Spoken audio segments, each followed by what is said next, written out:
I didn't know that I was going to be giving this presentation until yesterday, and so I'm doing it in collaboration with Leon.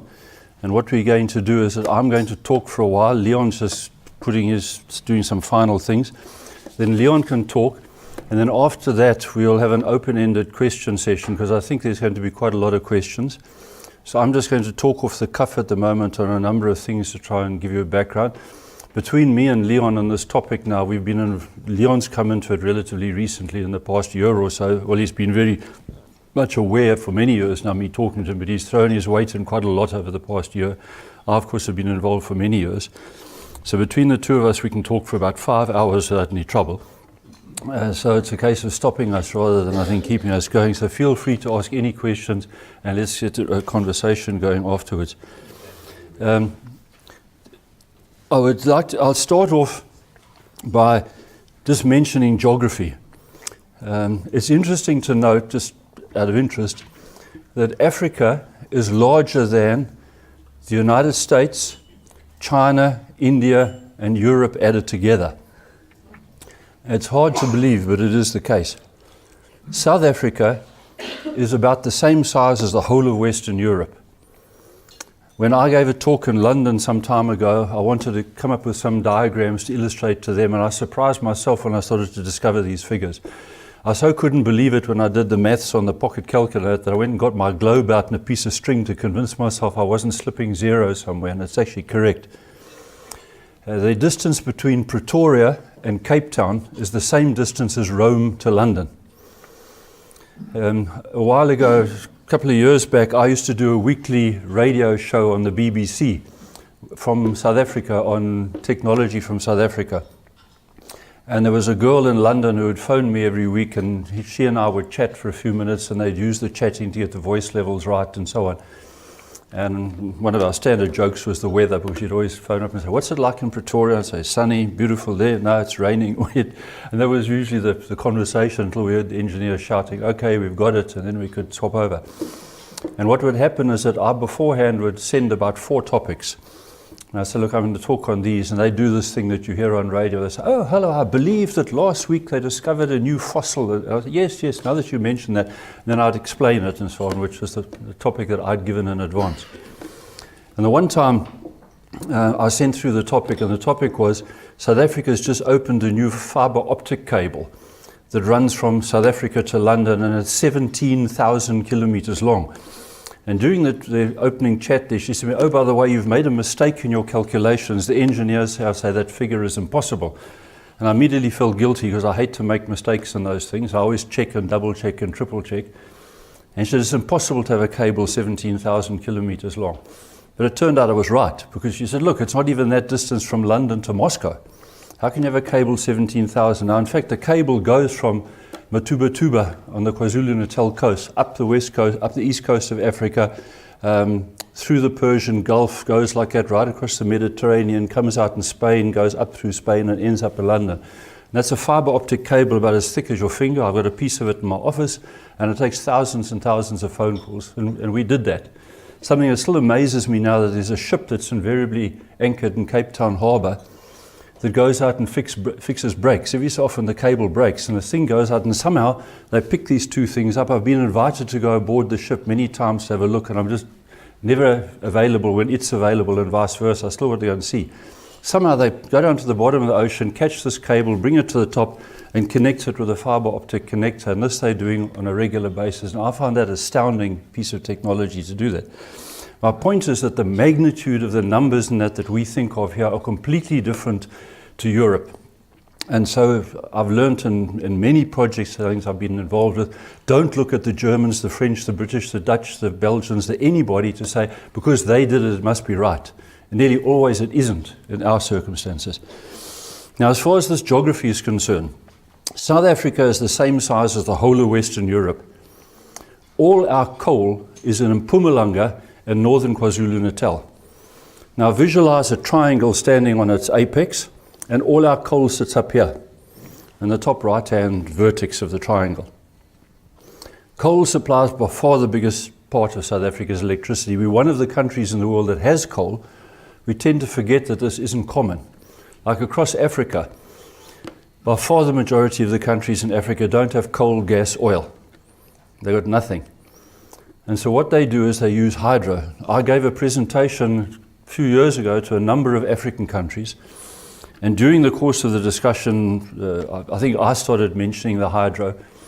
And then one of the African delegates from another African country puts his hand up and he says, "Do you realize if it doesn't rain, we lose electricity?" And I remember thinking, gee whiz, that hadn't really occurred to me. Then I said, wow, yeah, I can imagine now if you get a drought, the electricity production could go down 5 or maybe 10%. And they said, not a chance. They said, we're talking 50%. I couldn't believe it. And then after the presentation, the Tanzanian delegation came to me. They put down some charts and they opened up and I said, look at this. The one power station had lost 73% of its output because of the drought. These are now dams. Now bear in mind, African dams are like saucers. They tend to be very wide but not that deep. Not like the Norwegian hydro, which is in fjords that look like this. They're constantly fed with water runoff. And so the height is constant, therefore the pressure, and the volume is essentially constant. So they know how much electricity they're going to get all the time. African hydro, as you saw in Cape Town only a year ago, dams were down to things like 10% full. If you're relying on so many meters of water to give you the pressure and you're losing 75 or 80% of the water or even 50% of the water in the dam, you've lost half your electricity. The Tanzanian showed me there's one at 73%, another one at 46%, and the country loses half its electricity in the event of a drought. You can't run a modern economy on a 5% variation in the electricity supply, let alone 50%. So that gave me quite a shock, and I kicked myself for not having realized that before. So a lot of these African countries are now saying reliance on hydro is out. And another reason is every new hydro is more expensive and more difficult than the one before. It's either further away or in a more complex engineering place because they took the easiest ones first. So every new hydro, if they have them, and we don't have any more in South Africa to speak of, they might discover something, but our last big one was the Lesotho Highlands, which wasn't even in our country. But where they've got them, or potentially got them, they're expensive because of complexity or far away. So they're all looking at these other African countries and say, what on earth do we do next? We stumped. I had dinner, in fact, Leon and I, a couple of years ago, I had dinner with the Minister of Energy of Uganda. And he said during the dinner, he said, look, we can potentially import coal from you guys, but he says essentially out of the question. We've got to cross 4 international borders and we've got to have at least 2 trains every day leaving from the South African coal fields, guaranteed. He said, we can't risk our country on crossing 4 borders with 2 trains every single day, 365 days a year. It's out. And that is the situation with many of them. The risk involved is just politically too great, and just because Africa also has big storms and floods and all sorts of things over these long distances. So then you look at our country, and it's this triangle and all the coals up there. And the coal supplies nearly all of the power of South Africa, so it radiates outwards. I did some calculations, which are very easy to do on the back of an envelope. And what we're doing, like that, is essentially equivalent to the whole of Europe being powered only from Austria. So Austria is powering Rome, London, Stockholm, Paris, and so on. Now you say, that's nuts, but that's what we're doing. So this was recognized half a century ago as a strategic and tactical problem. And it was decided by the government of the day to build Kuberg. And Kuberg is about 2,000 megawatts, just to give an order of magnitude as we talk. So Kuberg sits at the bottom.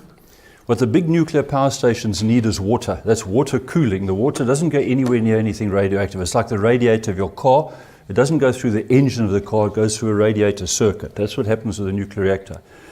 So you need the big water. So where you can build the reactors in South Africa on the 3 capes, East, West, and Northern Cape Coast, and then potentially KwaZulu-Natal, but KwaZulu-Natal as you go up is getting closer to the coal. So at the moment the target is the 3 Cape Coasts.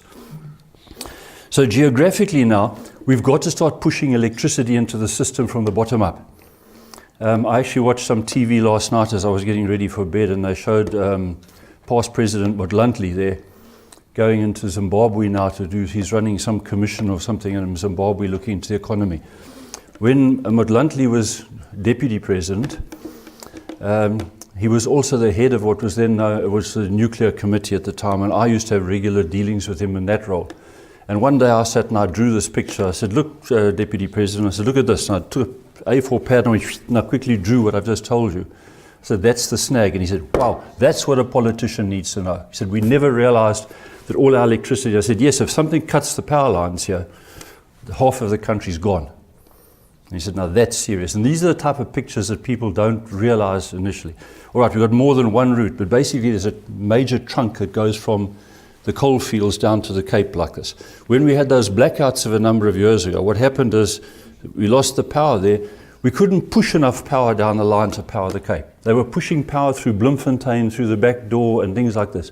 There's a national control center that sits near Johannesburg, where the entire electricity operations of the nation are displayed. And it's like a traffic jam on the freeway. If you want more cars to go down, you just can't get more cars. You've got to now start sending them through back routes and opening up dirt roads and all sorts of things. And that was what was going on. And when we had the rolling blackouts, they took the political decision at the time to be fair, in inverted commas, that everybody should suffer equally. The downside of that is it gave really bad advertising to the rest of the world, because they switched power off all over to be fair. Instead of just saying to the Cape people, you can just be in the dark for a month, they said, no, we'll share it out. So news went around the world, South Africa is nationwide running out of electricity, which was not true.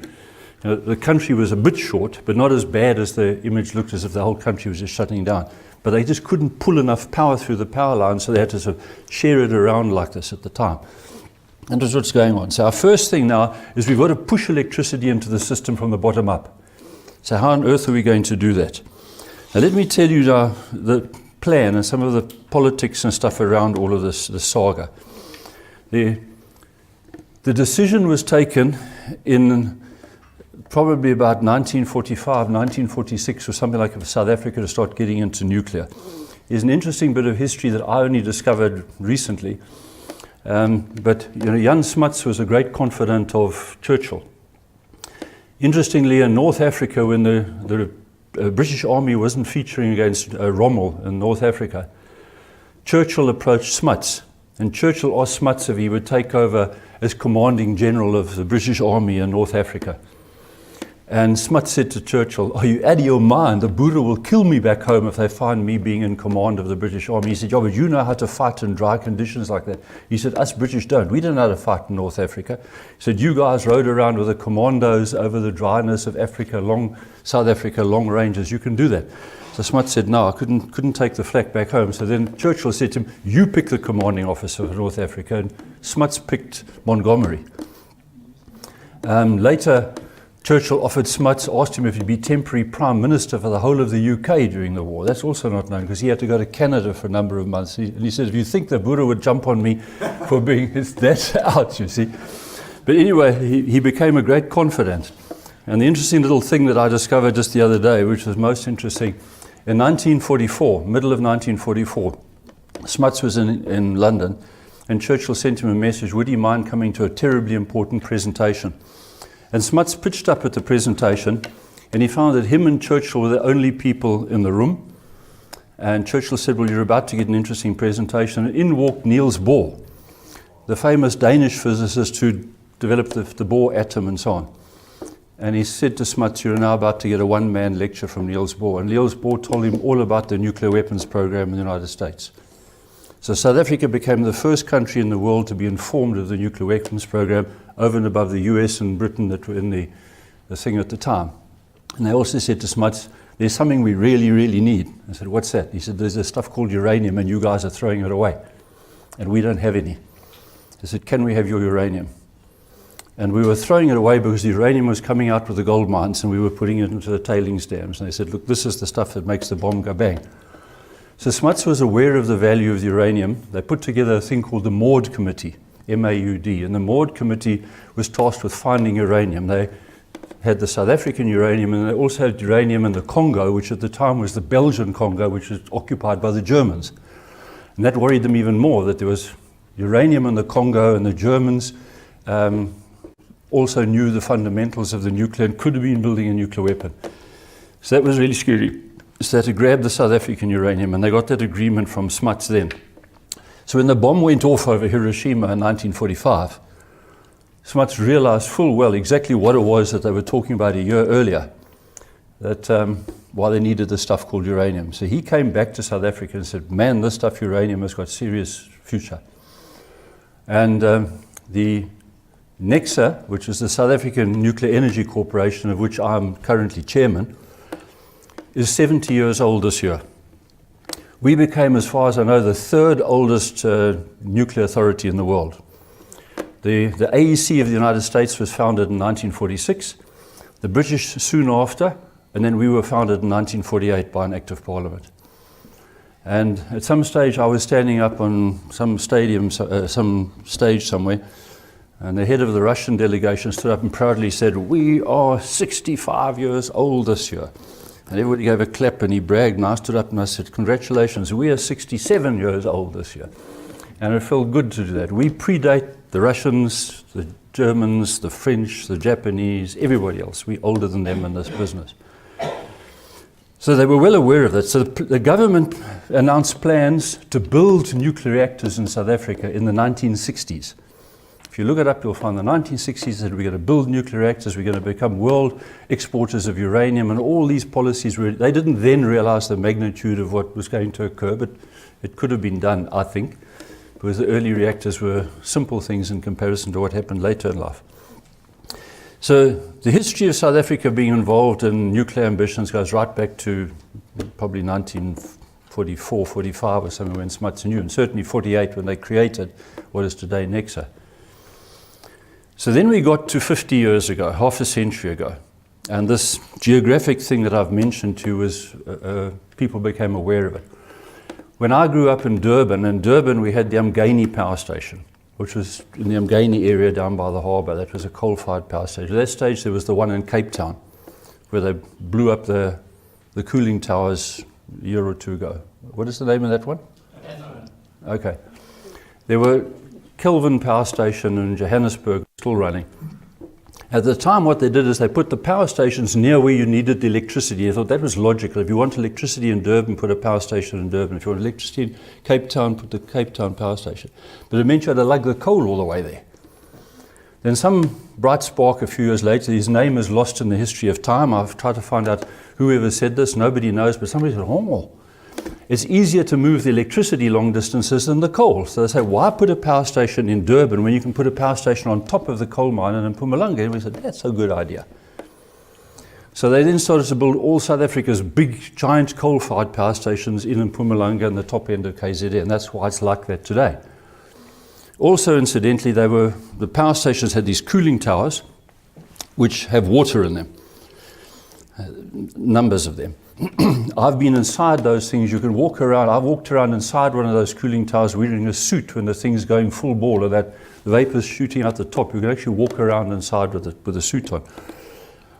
Then South Africa being a country that doesn't have much water inland, people said, well, you know what, maybe we can air cool these. And the rest of the world said it's impossible. You can never build an air-cooled power station of that magnitude. So South Africans got down and we built an air-cooled power station with the biggest cooling towers in the world. You can put the Pyramid of Egypt inside the big cooling towers that have been built by South Africans that the rest of the world said could not be done. So they're unique South African designs like Kusile Mudupi and these things now were designed here from scratch. But they have these giant things that sit on top of the coal, which is a sensible thing to do, except you've heard recently the problems with supplying them. They have a policy of 2 weeks coal supply. 2 weeks is nothing if something starts to go wrong, but that's a big mound of coal. Can you imagine something like a 3-month coal supply? Say there was a policy to have a 3-month coal supply, you'd be talking about something like the Pyramid of Egypt of coal standing there. It's just not on.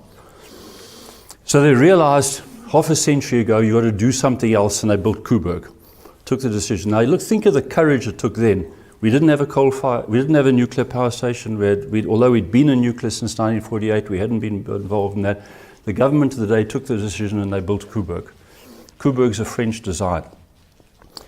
While it was being built, it was South Africans that built it. This is an important thing to point out. Again, I'm cutting some corners here, so if you want to object, please do so in due course.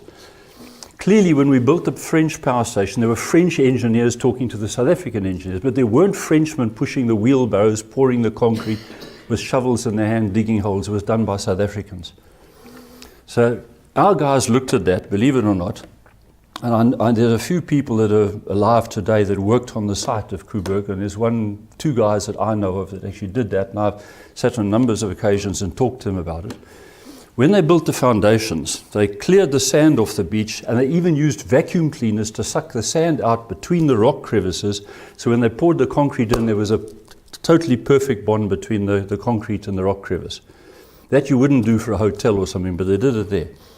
They looked at this, and South African engineers looked at the design of the times and said, you know what, this thing could be prone to earthquakes or tsunamis and things like that. Our engineers, for the first time, decreed that the entire reactor would stand on a moving base, like this. And that was a South African decision and a South African design. So the whole of Kuberg is built on a base that'll move like this. Kuberg was built to a much higher earthquake standard and a much higher tsunami standard than Fukushima. But the highest tsunami ever recorded on the Cape Coast there is something about this big. And yet South African engineers in 1960 or 70 or whatever it was, the Kuberg went into operation in 84, but it was some years before that these decisions were taken, exactly with the dates of the original, the cabinet decisions that I'm not sure out of my head. There was amazing foresight for South African engineers to make that decision at the time. It was a French design, so the reactor was built to French specs. Just interesting little bits of history at the time. The French came along and said, okay, we'll build our reactor and all that, and everybody said okay, and they signed these things up. And they signed it all up. The French said afterwards, oh, by the way, everything is done in French. We speak French, the documents are French, everything's French. And they said, well, the South African guys don't sort of speak French. So they said, well, they will now. And they had to take 40 South Africans, they had to send them there and then to France for 6 months. And these 40 South Africans had to learn French so they could build this nuclear reactor in French. Because they said, we're not going to change these diagrams and everything into English. We're not going to speak to you in English. It'll be done in French. Now, it never occurred to people at the time that when you sign something for France, they're going to tell you to send 40 people to France to learn French before you start. And that was done. One of these guys that I deal with was one of the guys who got sent to France, and he speaks French today because of that. So that's what happened. Then they built the reactor, and the reactor was built by South Africans pouring the concrete, doing the pipes, the cabling. There's a reason why I'm emphasizing all this. I'll come to it in a moment. That's what happened. And the reactors were built. Kuberg was built on time, on budget. Sometimes when I say that, I get challenged because what happened was the one reactor, when it got close to being, it didn't have radioactive stuff on it yet. The fuel hadn't been brought, but the building was coming near completion. At the time, some white people belonging to the ANC put a bomb in the works. And they exploded the bomb after hours, so nobody was injured, but a lot of damage was done, and it caused about 1 year's delay in the construction because they had to redo a lot of the concrete structures and everything. That was an ANC attack on the Kuberg reactor. That caused it actually to be about a year late, but had it not been for the bomb, it would have been on time. Now, excluding that year delay due to the bomb, Kuberg was on time and on budget. That's also important to bear in mind. Built essentially by South Africans. So then we put it together, and it operated under the European legislation. A particular power station manager there, who's now the chief executive of the World Association of Nuclear Operators, called Wano, out of London, and it controls nuclear operations for the entire world. When he was power station manager, he said, you know, South Africa's in a dicey political position. You never know who's sort of shooting at us. So he decided to also have Kuberg certified under American legislation, which he did over the next couple of years. It's a big drama to do this. Every little thing has got to be proven and so on. And he succeeded. And to this day, Kuberg is the only power station in the world that is certified under the European legislation and the US legislation. So we're absolutely clean for anybody we deal with. We do it according to their rules. So that was done. And Kuberg has over years now been seen as a world example of how to run power stations properly. People come and they ask to buy our operating procedures. They ask to come and see how we do it and so on. So we do a good job there. Then we got to the end of the 1900s roundabout, and people started to say, well, we need some more electricity in due course. Somewhere around 2000 or so, a decision was made to build another reactor, so on. These are the decisions usually made around the tea tables and so on before they really formalize. And that came about, and over the next few years, over the next few years, that's okay, right. Now, the next few years was sort of formalized, and it came out with a plan to build 9,600 megawatts Now that represents 3 power stations worth, because the new power stations will be about 3,500 each, whereas Kuberg's 2,000, so they'll be about 50%-ish bigger than Kuberg. That was decided in the early 2000s. We went to tender. Now I'm telling you this because this is not Zuma's baby. That's a falsehood that has been projected into the media. We went to tender in 2007. The tender results came in and it was whittled down to 2. Westinghouse in the United States and Arriva of France. Then come Christmas time of 2007, the drums were rolling while we were waiting to see which reactor was going to be chosen. Everything was in the bag. All we had to do was press the button and we would have started construction. Then Zuma attacked Mbeki, and Mbeki fell and Zuma took over. And at the same time, the subprime mortgage thing occurred in the United States. Leon wrote an article, I think it was published in the US in the New York Times or something. Leon wrote about what happened in the US, and he got compliment for being the one guy in the world who understood what happened with the whole subprime mortgage thing. But one of the things it did is it made Lehman Brothers bankrupt. About 48 hours before Lehman Brothers went bankrupt, they were rated by Standard & Poor's as AAA or something, and they went bankrupt 48 hours later, so that's the confidence you should have in the rating agencies. Lehman Brothers and JP Morgan and a few others were the big banks that had been put into the financial position to underwrite the South African nuclear developments. So they were sitting there. When Lehman Brothers went down, it was like kicking a financial pillar out from under the nuclear plan. JP Morgan was shivering and shaking. Zuma came to power. So what Zuma immediately did, what his government did, is part of it I think was an anti-Mbeki stance. They said, okay, all the big Mbeki stuff we put on hold because we don't want Mbeki to get the credit for being the nuclear reactor developer. So this was put on hold. At the time we heard it going on hold, we thought it was 3, 4 months, 6 months, something like that. The hold has lasted 10 years because this was 2008.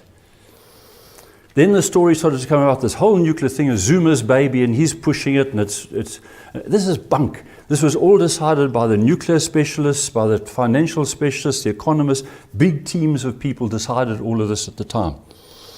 Then we said, look, if you want to build a townhouse, it's a good idea to build 10 townhouses, even if you don't do them all one shot. Get a quote for 10, it's cheaper than doing 1, 1, 1. You can start building the first one, and then when the money flows, you can build number 2, but you've already planned for 10.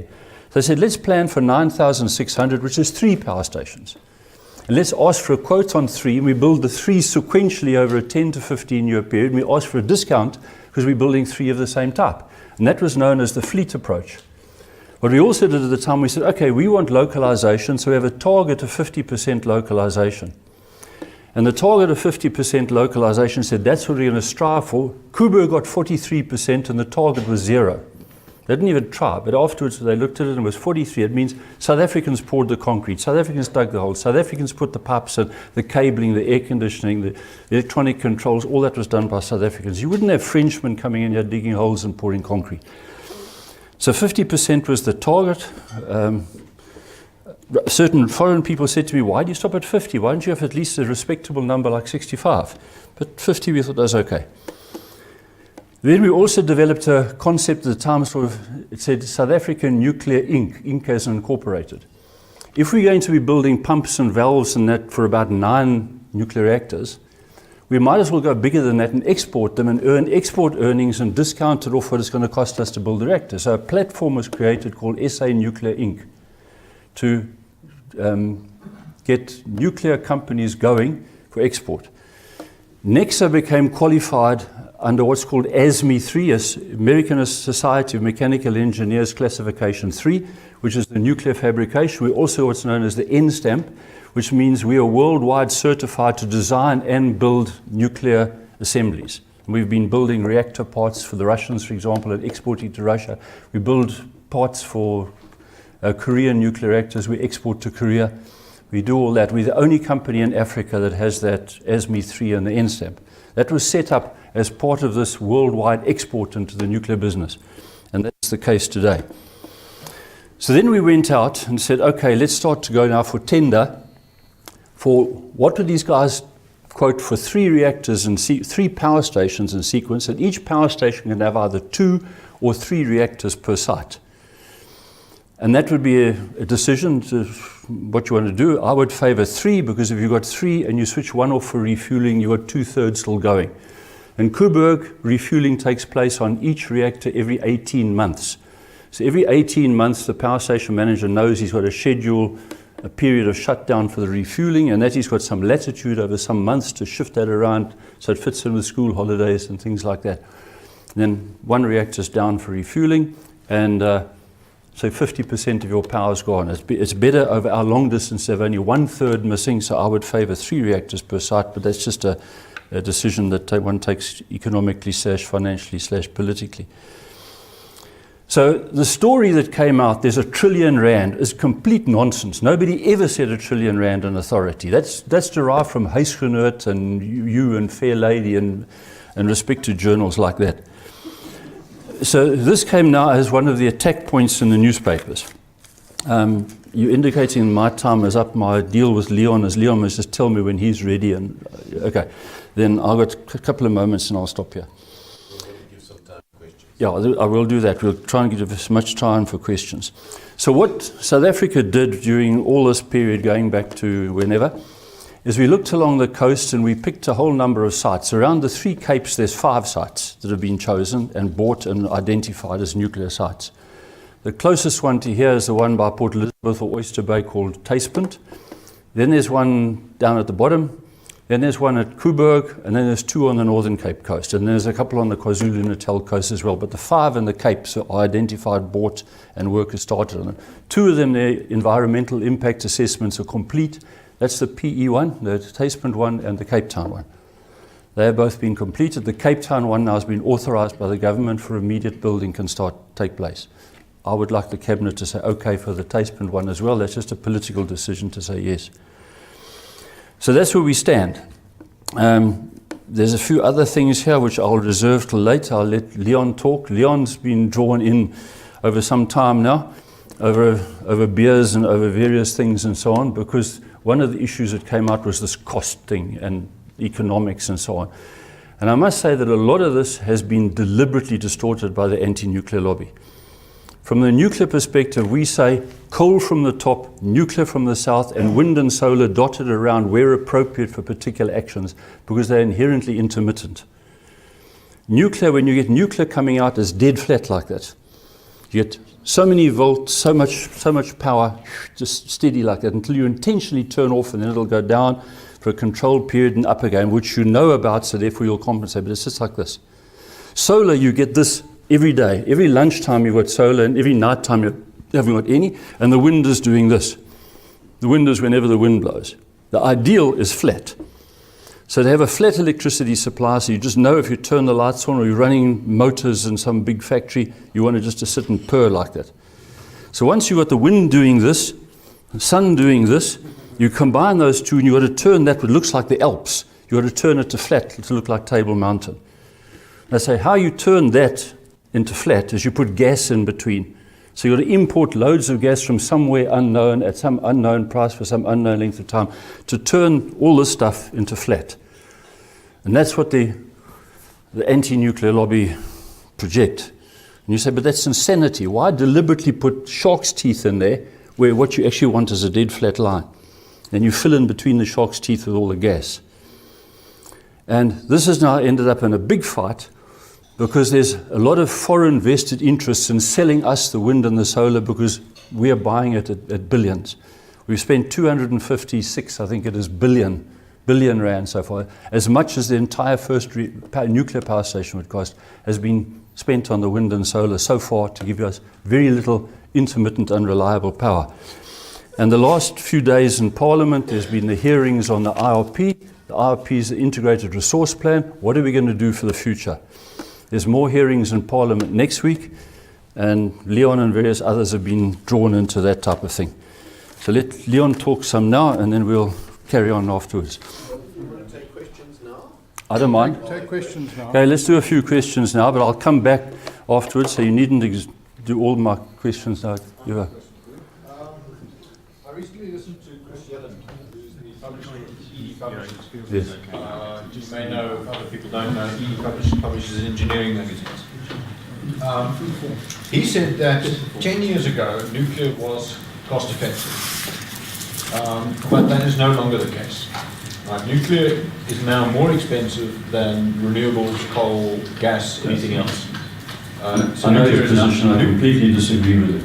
It's not that at all. Sadly, what happens with a number of the anti-nuclear opponents is they, to put it bluntly, they will and truly distort the figures. There's things like, in Finland there was a reactor built, and the Finns started building before they got all their rules and regulations and processes and trade union agreements right and things like that. France has been one that has been subject to many delays because of political and economics and stuff like that. Those two, for example, are forever used by the anti-nuclear people as an example of nuclear always goes too long, too late, too expensive. Kuberg was built on time, on budget. That's why till back then, and we hadn't done one yet. Today, there's vast improvement in the technology. We're forever hearing that wind and solar technologies improved and prices have come down. In fact, in South Africa, the prices have gone up. Eskom announced the other day 222 cents per kilowatt hour, 222 cents.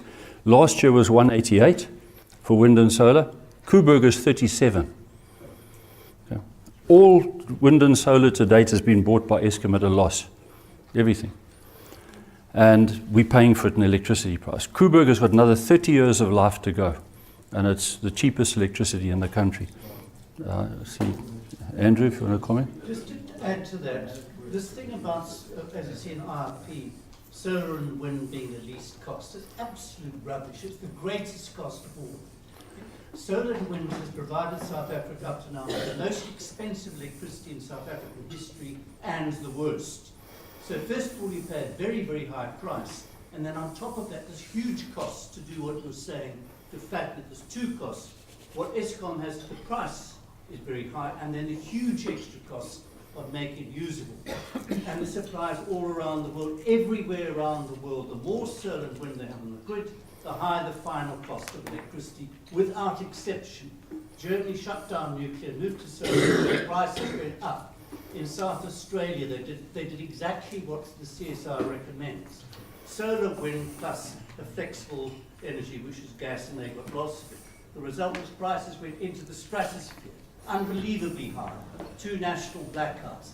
The thing about solar and wind being reliable and being cheap is absolute nonsense. I'm glad Andrew said that, because currently there's simple illustrations, and one is that Germany went into the biggest solar and wind program in the world. France has got the biggest nuclear program in the world. France is nearly 80% nuclear. The German electricity price is twice the French electricity price.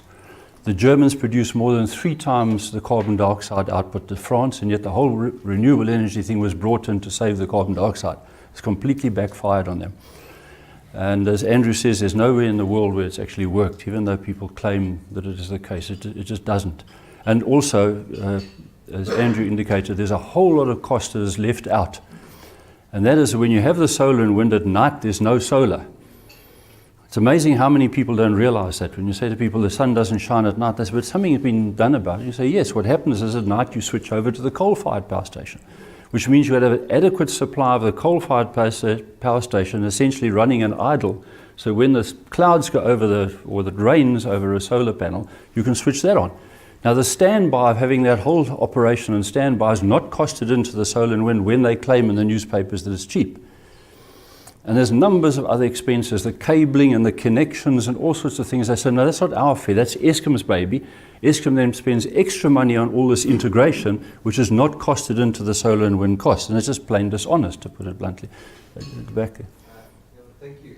2 questions. Firstly, any idea of the cost of enriching uranium oxide to power station grade versus what you get in return? I just wanted to mention, I don't think solar is not a renewable resource. The sun will be burnt out in about 4 or 5 billion years. I'm panicking already. And lastly, just some comments on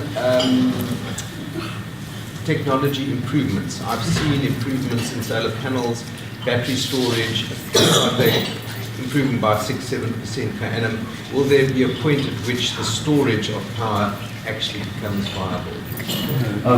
I think the storage story is somewhat of a myth. I can come back to that. I'm glad you mentioned about the technology, Because you're forever hearing that the technology of wind and solar has improved so much. It has. I'm a physicist. I can understand the beauty of those turbine blades, and I know the physics that went into the curvature of the blade and the type of materials in the blade and so on. But as much as the wind and solar has improved, nuclear has changed out of all proportion. Fukushima, for example, was the oldest reactor in Japan. It was like driving a 1960s motor car. And the 1960s motor car crashes on the freeway, so you ban all 2018 Mercedes-Benzes because the 1964 car crashed. Fukushima was ancient. It didn't have the tsunami and earthquake protection that Kuberg has got. Fukushima survived the earthquake and did exactly what it was supposed to do. When the reactor shakes, it switches itself off, which it did. Now, when you turn your car off and it stops, the radiator, some cars have got a fan that keeps cooling for a while when you switch the car off because there's residual heat. That happens in a nuclear reactor. When you switch off, over 90% of your heat stops immediately that you've turned off, but there's some residual heat. And the residual heat has got to be pulled out for about 4 or 5 days by running a water circuit like this, like the car does when you switch the car engine off. In the case of Fukushima, it all switched off okay and everything was going just great. And then the water arrived 55 minutes later, and the water jumped the protective wall because it was the highest tsunami on record, and they hadn't built a protective wall to take that into account. When the water jumped the wall and hit the reactor, it was the water that caused all the damage. The water wiped the power lines away because, interestingly, the reactor runs on power that it brings into the nuclear reactor. It sends out whacking big power like this, but the computers and the coffee machines and everything are run off the municipal supply. So all the power stations send the electricity, they get a municipal electricity bill every month for the coffee machine and so on, and for the electrical pumps. The electrical pumps stopped because the power lines went between them and the outside world. So the reactor was all right, it did what it was supposed to do, and it turned over to diesel. And it happily purred away with diesel. Then there was a serious management issue that had occurred. All the diesel storage tanks were standing in the car park at the back on legs, like you find if you go to the back of a Pick and Pay. You'll find a diesel tank standing at the back of Pick and Pay to run the air conditioners and the fridges. The water washed the diesel tanks away. They had enough diesel inside the building to last for a couple of hours, but the diesel was supposed to run for 2 or 3 days on the supply. The diesel went. So then that switched off. And the next thing they did is they went to batteries. And batteries, by now, everything goes dark. There's only the absolute critical things are running on batteries, and the batteries are designed to last 8 hours, which they did. At that stage, the rules or the procedures, standard operating procedure was laid down. The army would have arrived, and the police would have arrived, and the Air Force would be in there, and the fire brigade would be there supplying emergency water. But there were no roads. There were no people. The army was sent elsewhere. So they were on their own. So there they sat, these guys. Nobody was coming, and no cooling. So now they were in trouble, and that's when the thing started to melt and steam came out. The steam built up inside, and the steam was building up in pressure, and the engineers sat down there and they said, what do we do now? This thing is starting to boil inside because the residual heat is enough to boil the interior. So they said, now what? Oops. So they said, okay, let's take the sensible engineering decision to open the valves and release the pressure. So they did. They was decided to open the valves. They let the pressure, the steam out inside the building. But out with the steam came hydrogen gas because the hydrogen was generated when the water, H2O, was reacting with the zirconium and the fuel cladding. So out came gaseous hydrogen with the steam. The gaseous hydrogen went up into the roof. There's a corrugated iron roof like over the top. There are ventilation fans in the roof to vent the stuff out. The fans weren't working because they didn't have any electricity. So the hydrogen built up under the roof. Now with pure hydrogen like it, you only needed a bird's claw or something on the metal roof to detonate the hydrogen, which is what happened. Something, either a bird or a mouse or something or other up there did something, and that's what you saw on TV when the roof went up. It was the hydrogen gas blowing the roof off from the inside. It wasn't the reactor. And so the roof went for a ball of chalk. By this time, the reactor was starting to melt inside, so there was a total core meltdown, and it melted. But interestingly, at the end of Fukushima, the number of times I go into a pub and somebody says, ooh, you must learn the lessons learned from Fukushima. And I say, yeah, what were they? And the answer is nobody got killed, nobody got injured from radiation, no private property was harmed whatsoever. That's the result, nothing from radiation. So radiation-wise, there was nothing. Financially, the reactors are right off. Okay, I'm stopping now. I'll carry on later. Leon, do you need this? I'm going to be probably surprise you because I think people like Andrew and Kelvin have been lying to you about nuclear safety and IVO. and I'm going to accuse them of being flat-out liars and tell you what's really the true story about nuclear safety, and so prepare yourselves for a shock, fasten your seatbelts.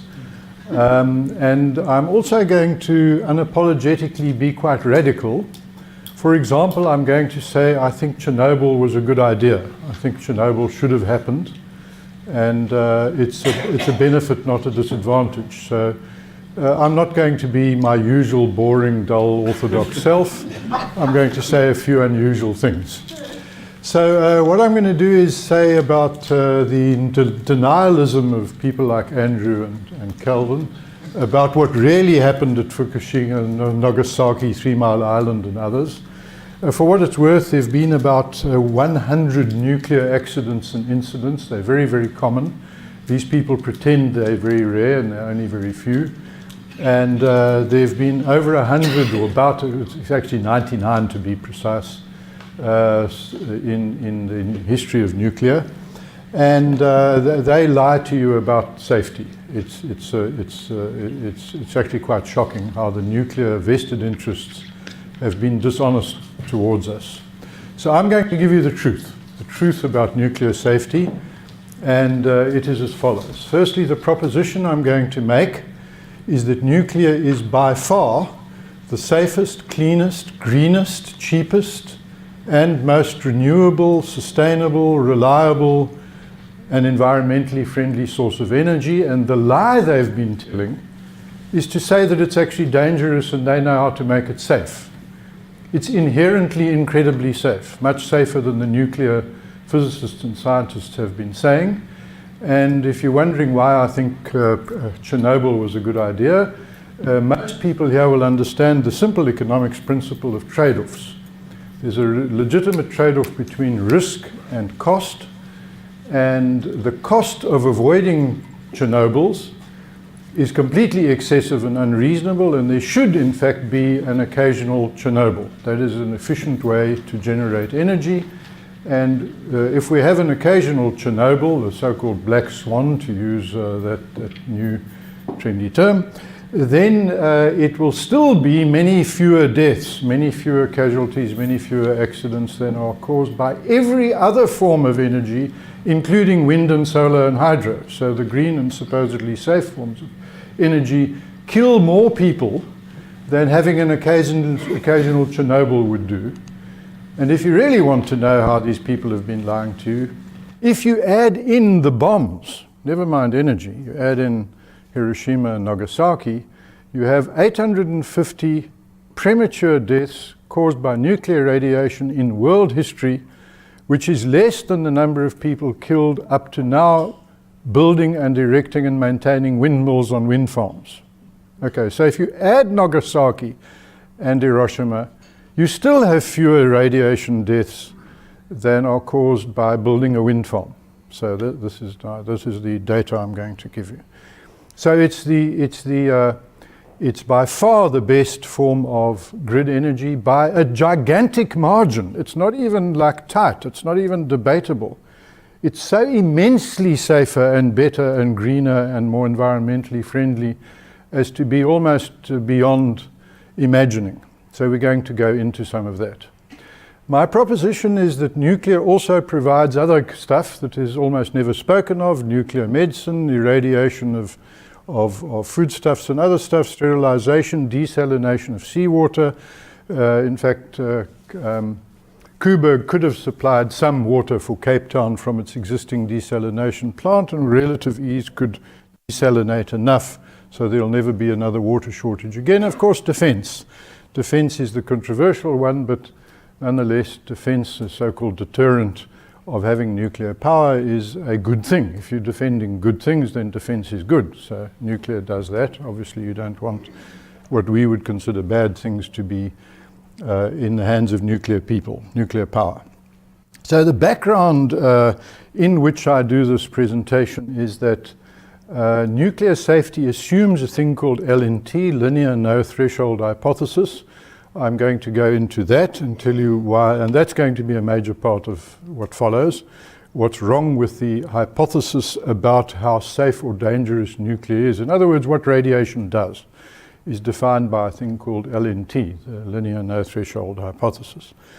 And that is, as I will explain, a classic example of junk science. It's a kind of weird phenomenon of junk science on steroids, but it's particularly interesting because scientists, including nuclear physicists, propagate it. They actually consider it legitimate.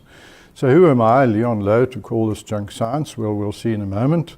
Very good sources. And for what it's worth, I had read last week on my behalf a paper on this subject at a nuclear conference in Washington State, America. So I have spent some time and effort going into it, and I'm told by nuclear physicists that not only here, like Kelvin, but ones abroad and internationally, that they could not fault it. So if anyone wants a copy of my 65-page paper, which Martin Brassey admitted to have read some of, but I was deeply insulted because he said he skipped some of it and didn't read it all. He then did say it's because he didn't understand it. So I feel that I have to go back and make it all comprehensible. Anyway, it's a fantastic example of state capture. What has happened with the theory of how dangerous nuclear radiation is that it has led to a vast industry of people who supposedly make it safe. So their self-interest is to say it's dangerous. This is the paradox. The propagators, the advocates, the industry itself has a self-interest in saying it's dangerous because then they get all sorts of government funds and government money and support in order to make it safer and safer and safer. And just to give you a little tip of the iceberg here, Kuberg introduced safety measures, and I forget the exact cost. I think Dave Nichols, who's the head of nuclear at ESCOM, a very mighty fine guy, very bright, good friend of ours, said that I think it was something like 800 million, doesn't matter, just take a round number, call it $1 billion.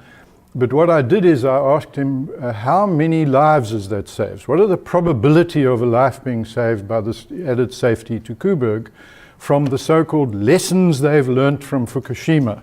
Now, whenever you hear the phrase lessons learned from Fukushima, then you know you're about to be scammed. It's a phony line. And the answer was, he said, yes, we worked it out. And the chances are, the probabilities are that it might save one life over 1 billion years. 1 billion years. So I said, okay, now hold on a sec.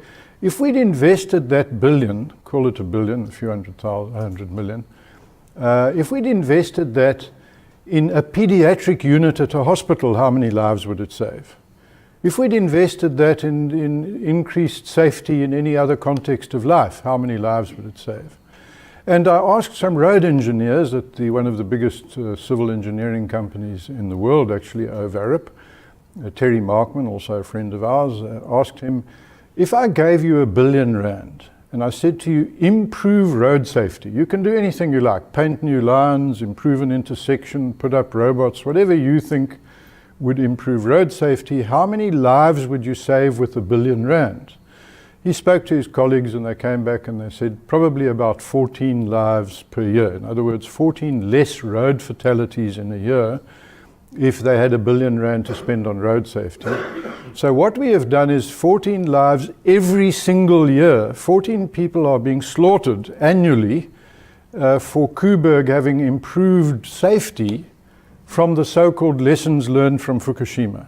Now this is how phony this is. It's shocking. It's disgraceful. People are actually slaughtered in order to promote so-called nuclear safety, which in fact it achieves almost nothing. So it's a source of corruption. It's a source of so-called information cascades, and this is an important concept in psychology and economics. Economics theory of information, behavioral psychology has come up with this concept of information cascades. And the origin of this thesis is that somebody once did a calculation of what level of radiation killed people at Hiroshima and Nagasaki. And having done that, they said, well, anything less than that, down to 0, causes a proportional number of deaths. This is the linear no threshold hypothesis.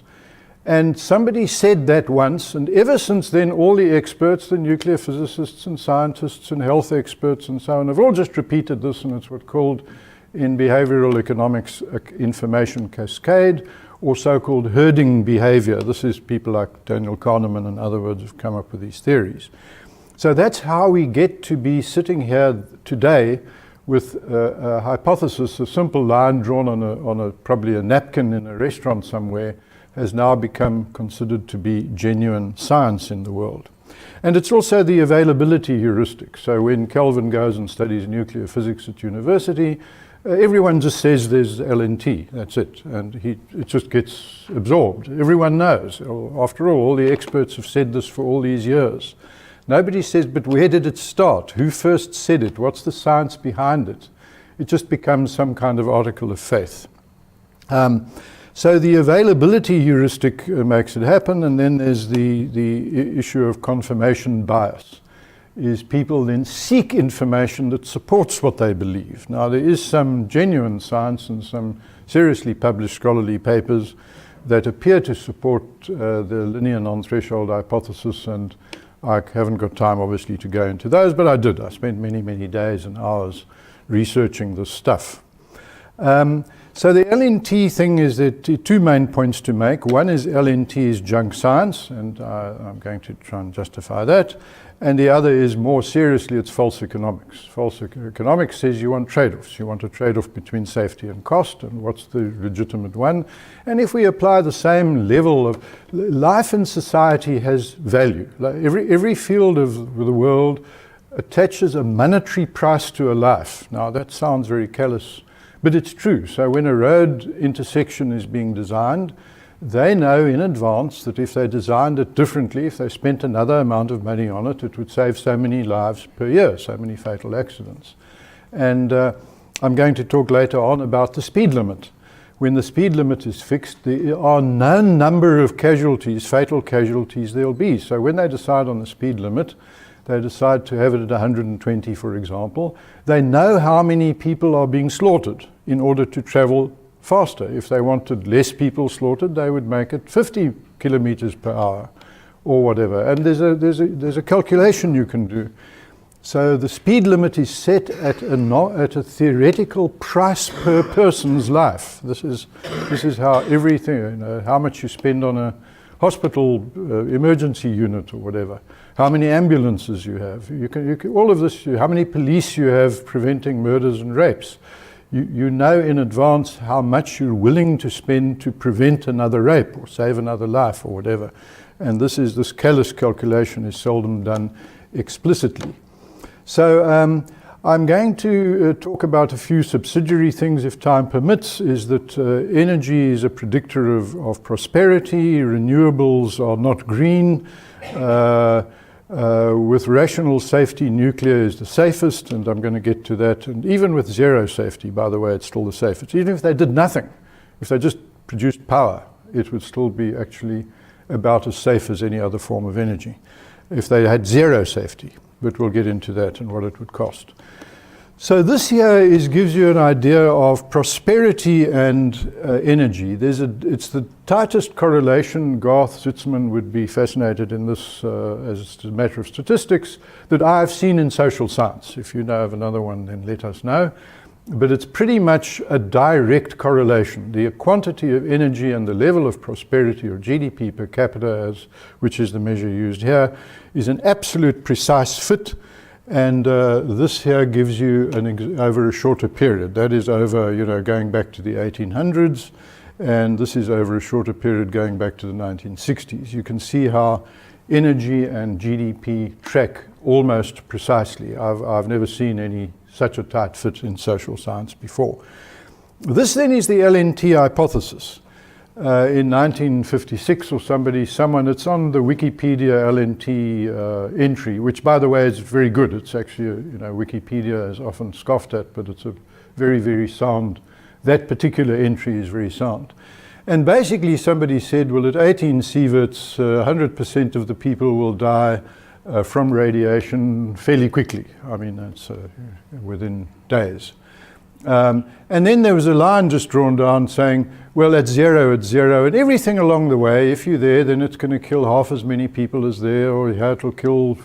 So the assumption is very weird, is that when you lower the level of radiation, it's not that everybody gets sick but doesn't die, or everybody dies, or it has no effect. It's that sort of one person dies at a very low level, but the other 99 live. So it's a very odd way to think of safety, very peculiar indeed, and we'll see in a moment why it's nonsense. But also note the interesting thing, and I discussed this with various scientists and physicists, communicated with them like leading names around the world in anticipation of my paper, and I said, but why is there no time scale here? It makes no sense that when I used to play a lot of rugby, and when I had lots of x-rays and I went to see the radiographer, they would say to me, how many x-rays have you had recently?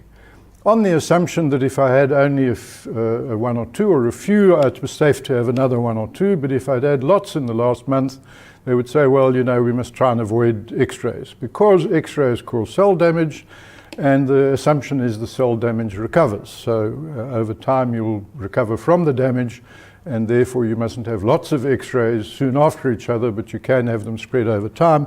But this makes no assumption. This simply assumes that total quantity that you get over 1 minute or 100 years has the same effect on your health, that it just sort of accumulates in your body. It just sort of adds up. Now, there are all sorts of reasons why some people argue that may be true, that cell damage is sort of carried over to the next generation of cells. But every 7 years or so, not one single cell in your body is one that was there 7 years before, and you must assume that whatever damage there was 7 years ago is no longer there, unless it's some kind of weird mutation that somehow gets passed on, as maybe some cancer cells do. But nonetheless, I then found some radiographers and radiologists and asked them what they are taught at university, and it turns out to be quite fascinating. They're taught that with patients, you mustn't have lots of x-rays or MRI scans or whatever close to each other, but they themselves measure it over a lifetime. So they have a thing that just says, how much radiation have you had over your entire 50-year career of radiography, and it presupposes no recovery, no cell healing or recovery. But they have a different criterion for patients. So nobody seems to query this. Nobody says, but hold on, this doesn't make sense. Why is the effect of radiation on a radiographer different from the effect of radiation on someone being x-rayed?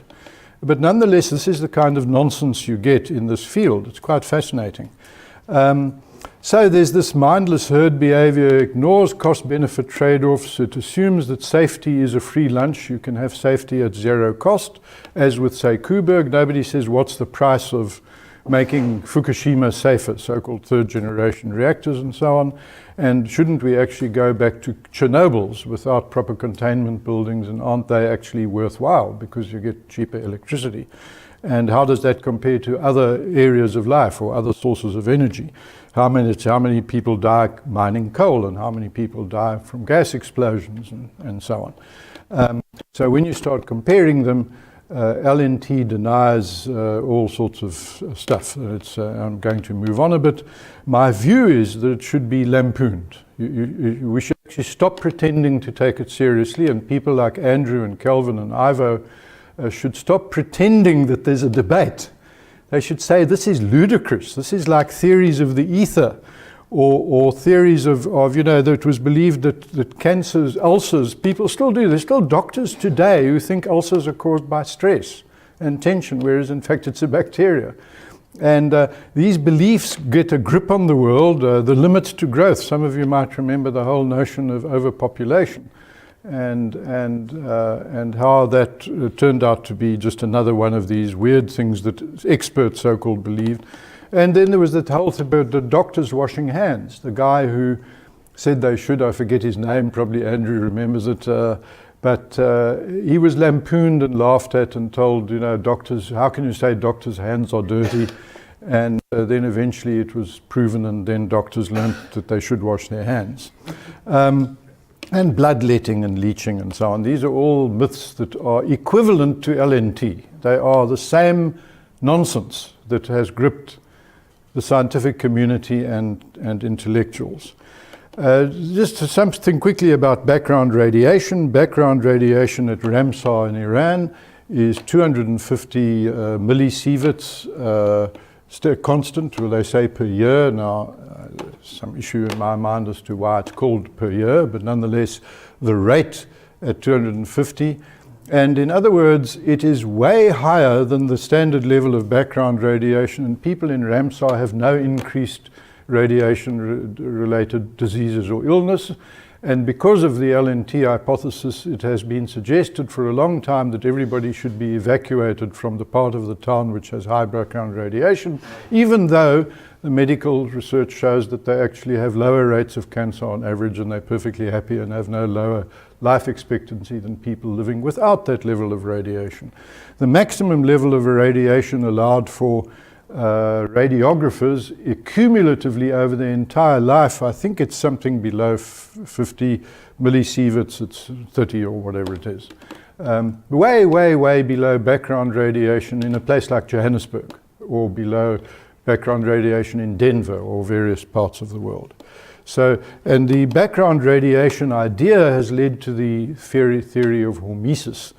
Now, I know Andrew doesn't like using the term hormesis because it's what is said, it works with, what's that alternative medicine, homeopathy, which says that if you have a little bit of a bad thing, it's good for you because it builds up resistance. Well, this does seem to be true of radiation. Life on Earth emerged with higher levels of background radiation than we have now. Everything emerged with high levels of radiation, and there's a reason to believe that in fact low levels of radiation are healthy, and that hormesis provides for it. So up to 100 millisieverts, way above what is considered healthy or safe, it seems to improve health. In other words, if you get less than 100 millisieverts, you should ramp up the radiation. You should go and have sort of x-rays every now and then to promote your health. And up to about 600 millisieverts it seems to be safe, and after that it seems to start becoming dangerous. Now I want to say something about Fukushima. You've heard Kelvin explain it, and unlike Kelvin, I don't think all of that stuff he said has any relevance at all. What has relevance is very, very simple. He has a first generation nuclear reactor about to be decommissioned, old and rusty, and you throw it at a fantastic controlled experiment. Now, this is the other thing they don't tell you. There wasn't really an earthquake and there wasn't really a tsunami. What happened is engineers wanted to see what would happen if you shook a nuclear radiation bigger than any earthquake there's ever been, and you flooded it with tsunamis. So they generated all this artificially, and what happened is nothing happened. Nothing. Now, I said people were killed by the tsunami, 15,000, and the earthquake, and then I was interested in what happened to animals. What happened to the pumping billions of liters of highly radioactive water into the sea, and animals were left in the evacuation area, the dogs and the cats and the pigs and the chickens and the goats, and of course birds and rats and mice and lizards, and they've all been examined. And what happened is nothing. In fact, if you'd swum in the sea where all the radioactive water was being pumped in, you might have suffered a little bit of mutation, because in the next generation of starfish and urchins and whatever, and birds and whatever else, there were, you couldn't with the naked eye see any difference, but they could be measured, slightly longer beaks or shorter feathers or whatever it is, and that all disappeared by the second or third generation. So high levels of radiation had no significant consequence, which is why I say they lie to you. It is much, much safer than has ever been understood. This is a, sorry? Yeah, just to add to that, the nuclear exclusion zone around Chernobyl is a very rich wildlife sanctuary. Yeah. Wildlife, plants, everything. Oh, yes, yes, right yes. around Chernobyl. Yeah, Chernobyl, where 55 or 60 people died of radiation, they were sent in at the point of the gun to go and try and contain it. But what nobody tells you is the women, elderly women living in the area called the babushkas, decided not to move. They've just carried on living next to to Chernobyl, and they've been monitored. And what do you have? They have lower levels of cancers than the general population. And the animals, the birds and the rats and the mice and the lizards, which went in and they live in the reactor building right there, and all the little bunnies and the little Bambis and so on around the area are all very, very happy and healthy. And well, at Fukushima, what Kelvin didn't tell you is there were some deaths, something like 1,500 people died. And what killed them? Being evacuated killed them. The evacuation killed about 1,500 people. Radiation killed nobody. It's a very, very bizarre story. Anyway, this is the hormesis theory. Don't worry about the detail, and all of this is very confusing, but basically you get safer and safer and safer and better and better and better. Then it starts deteriorating. It's something like about 1,000 millisieverts. You probably start being net harmed, and then eventually at very high levels it will in fact kill you. This is, 5 minutes, okay.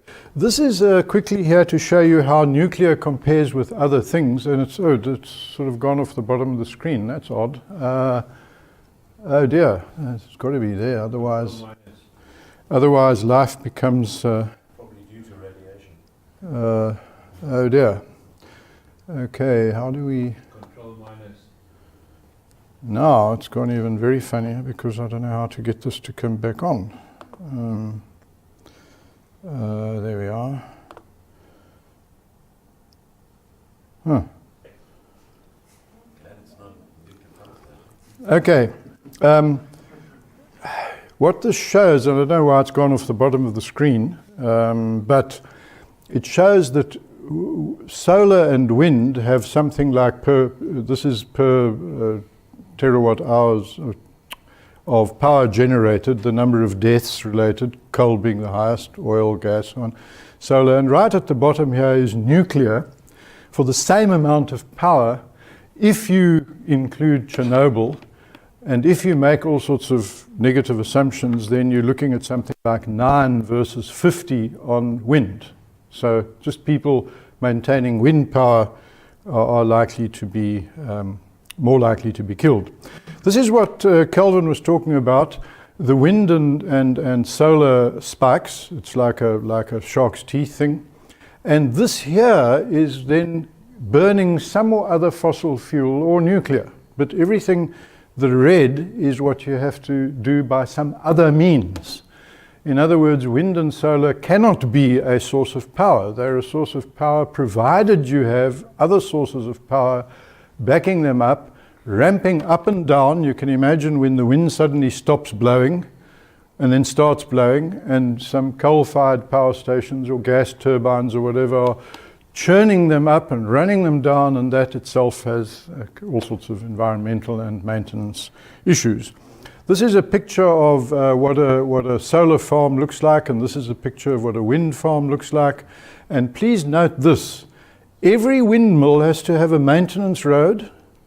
There have to be maintenance depots and workshops, and cables and wires everywhere. And this is meant to be environmentally friendly in pristine areas, usually ridges, beautiful ridges, scenic areas, and so on.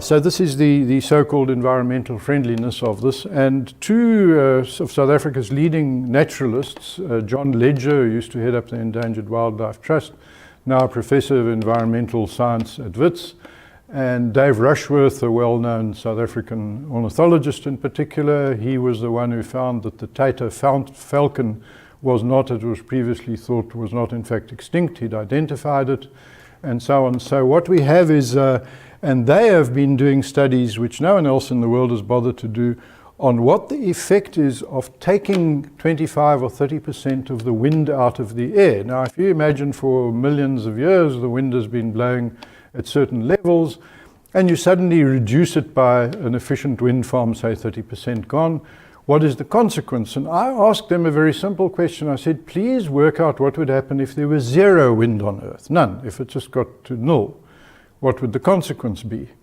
And they said, oh, it would be catastrophic. There'd be no precipitation, no rain, there'd be global warming because wind has a cooling effect. I'm not quite sure about that because it seems to violate the second law of thermodynamics, but whatever.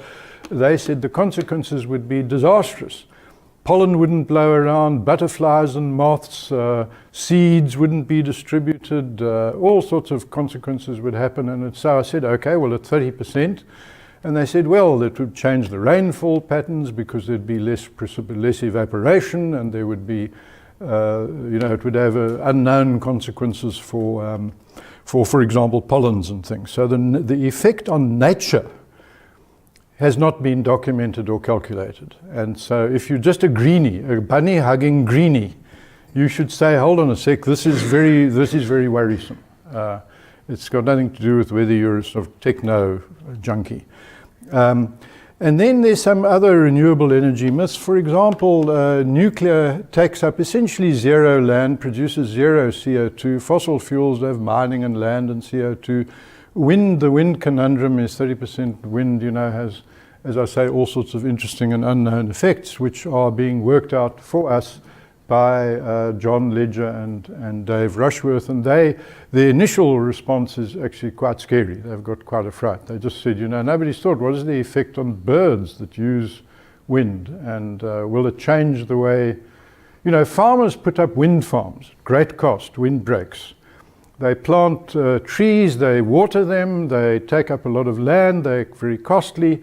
And the reason is because taking wind out of the air has very substantial consequences, to the extent that for farming purposes you're willing to do it. Nobody has said, well, what are the consequences of taking wind out of the air on ridges and pristine valleys and oceans and so on. Nuclear is completely clean, small amount of waste. And by the way, one of the things is, you will all hear this meme, oh yes, but nuclear waste has this 1,000-year half-life, or 1,500 or whatever, long half-life. This is terrible. How do you dispose of nuclear waste? This is a big problem. The fact is that that's what makes it safe. It's when it has a short half-life that it's dangerous. That's what kills you. A long half-life is a reason not to worry.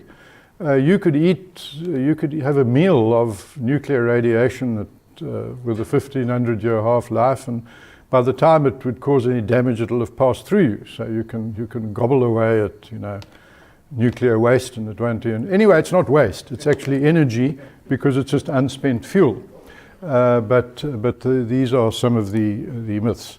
It's by far the cheapest form of energy. The cost should, and that's really what my paper was all about, my 65-page paper, that you should dramatically cost the cut of nuclear power by dramatically cutting the safety. It should be much, much less safe.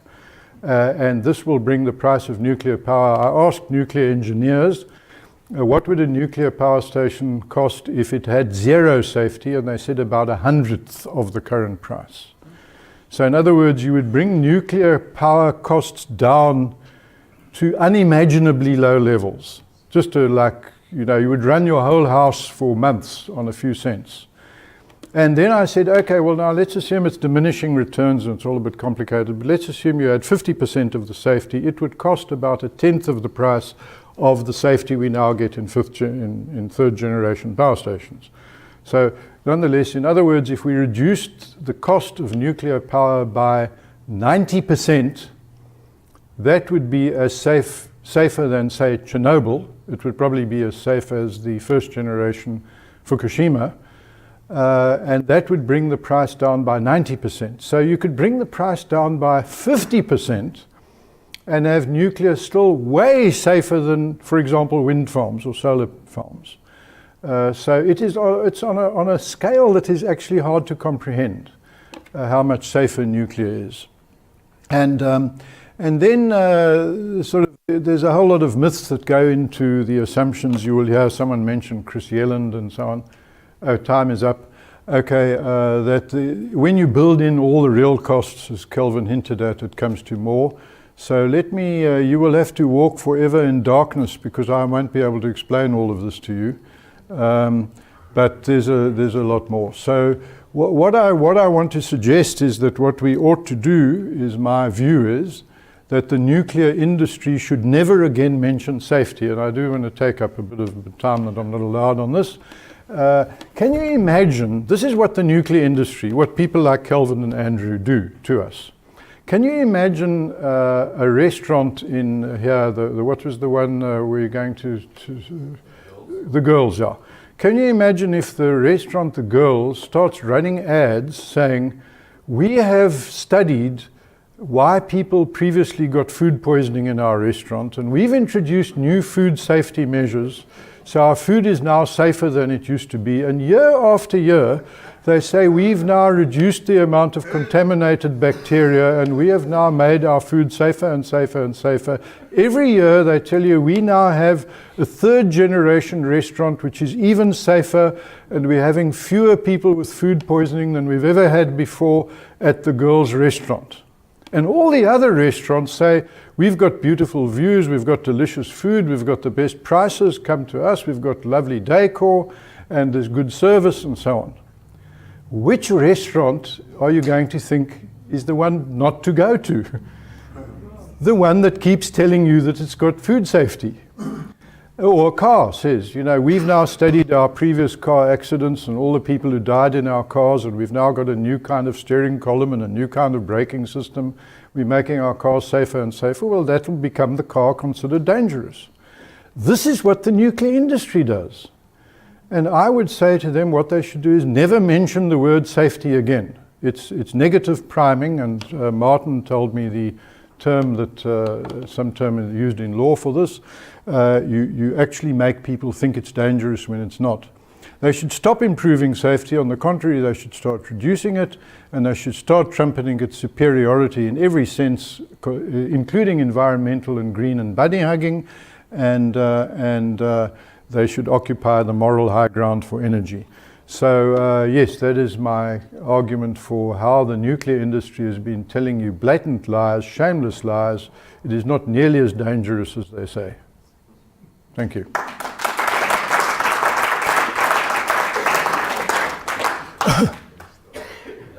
Thanks, Leon. For the record, Andrew and I agree entirely with all of this. This is why it's been valuable to bring the free marketeer economist type guy in, because what he says is correct. This LNT argument, we know that you'll die for that amount. We know that half the people will die for that amount. And years ago, without realizing the economic consequences, the guys just drew the line all the way down and ignored the bottom end. That got into law. So now it sits in the law that this is the rule. And the rule is that the toilets are different in nuclear reactors to here, for example, because here the wall will be at right angles. And the nuclear reactor will have the wall curved at the bottom of the toilet so that you could wipe it so that no radiation can fit in the cracks at the bottom. That type of thing happens. So you get different specs for the toilets, different specs for the roof, different specs for this, on the off chance that somebody might get some one day, maybe, and die. So the cost of everything like that starts to escalate, and it becomes law. And everybody now perpetuates this, say these are the rules, abide by the rules. People squeal about it. We don't, people like me and Andrew don't agree with the principles anymore, but it's still entrenched in the regulations. And to try and get the Al Gores of this world and some of these people to agree to relax the thing is terribly difficult. Jan said to go out and say, let's reduce the safety of all nuclear reactors by 20%, you'll have an uproar. And that's where we sit now, and he's quite right, that the nuclear people after Fukushima immediately felt guilty and around the world said, oh, we'll improve matters. And they went to reactors around the world, and they attached chains to them to anchor them to the floor, and they did this and they did that, and they added all sorts of things which actually did nothing, because everything was... Except make people think nuclear is dangerous. Right, yeah. Can we take a few questions, Colin? So I didn't quite buy the wind, 30% less wind argument. In my head, most of the wind on the planet is happening like kilometers up into the whole atmosphere. In my head, if you've got something like 100 or so meters tall on the top of a ridge, maybe consuming 30% less wind in that small band, isn't it going to, isn't the impact of that going to be quite small? Yes, well, that's what they're working on. They're working at what is the impact of that. And the impact of that is, for example, pollen doesn't get blown around. Pollen doesn't get thrown around the stratosphere. Butterflies and moths don't get to be distributed as far. So the surface wind is the thing that a farmer who builds a windbreak knows makes a big difference. So that is the wind that is going to have environmental consequences, and they appear to be quite substantial, and so far unresearched. There's a lot of these things. that have not been researched adequately. Whereas if you look at the nuclear business, there's been immense research onto the waste, and everything has been done 100 times over. And it's amazing when you compare the solar and the wind, for example. Now, a problem that has been cropping up now in South Africa that wasn't seen in Europe is that the solar PV panels are killing birds. And it appears that what happens is the birds, because we got an arid region, the birds look down and they see the shimmer at the bottom and they think it's water. So the birds come down at high speed horizontally like this to pick up the insects, and they're slipping into the solar panels, which doesn't happen in Europe because there's adequate water around. The insects are also accumulating apparently at some of these solar, because they think it's water. So the birds found there is water there, and they're hitting the solar panels. Wind turbines kill bats. And initially they thought this is very funny because the bat is supposed to be able to, by sonar, detect the blade and duck it very easily. Then it turned out what's happening is as the blade turns, the speed of the tip of the blades could go up to the speed of sound. And as the blade turns, it leaves a low pressure region just behind the blade. The bat flies and it ducks behind the blade, and what it does is it flies through the low pressure region and its lungs burst. So the bats have all been found on the ground now with burst lungs, so they go through a low pressure region and the lungs pop. And we talk about thousands upon thousands upon thousands. Andrew's got some pictures of eagles here with the wings chopped off, where one wing gets cut off and the bird falls down alive with one wing missing. And Just on that, it is true as the wind people say that cats kill more birds, but the problem is which birds? This is killing rare and sensitive, endangered captives, whatever, that fly at those heights. So it's only those birds which it kills, and kills a lot of those. That's the problem. What with that? Can I ask you two questions about the coal?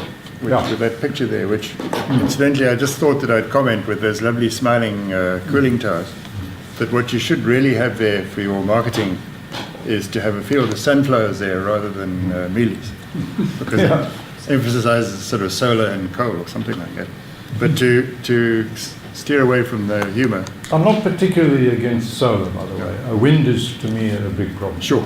I had a sort of a double question about coal. One is why, well, no, not really. The first part isn't coal. Why did you show that graph of energy correlated with GDP? What's the purpose behind that? Oh, that's to show... It wasn't to imply any kind of causality. Well, no, it is a correlation, and I think the causality is bidirectional, but what it does show is that if you want to be prosperous, if you want the world to prosper, it has to have a great deal more energy. And my last slide that I skipped over there, basically the argument or the thesis there was that if you want enough energy for 6.5 billion human beings to be what we might call prosperous, it is going to require, and I've got all the numbers, I can provide them, the square meters, millions and millions of square meters of wind farms, millions and millions of square meters of solar panels. So, nuclear can provide all the energy needed. That's the purpose of the correlation. You are going to need fantastic amounts of energy, and only nuclear can realistically provide that energy. It's a non-starter. In fact, the long term is nuclear, and everyone who's against nuclear better get used to that. There is no way other forms of energy can supply the quantity of energy that's needed for a world in which the average GDP per capita is, for example, $20,000, which will be a lower middle income country. Yeah. The real question I had was that with coal, has anybody done a calculation on how much less our electricity would cost, bearing in mind that it's mostly from coal power now, if the safety regulations and the environmental regulations were reduced to the same extent as you're proposing? To the same level as coal. The answer is a saving of about 90%. In other words, the price of electricity would be about 1/10 of what it now is. And that's with coal? It would be 1/10 of what coal is now costing. Yeah. Yes. No, I'm saying with coal-fired power, yes. Can you reduce the cost by 90% by cutting back on safety? No. Coal, well, you could have not scrubbers and you could have more air pollution and so on with coal, but the cost of that is not proportionately high. It's not the same scale as nuclear.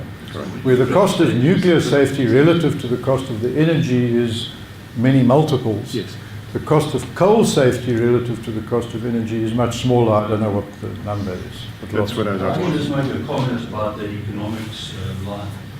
There's an absolute linear relationship between GDP or money in each individual's pocket and energy consumption.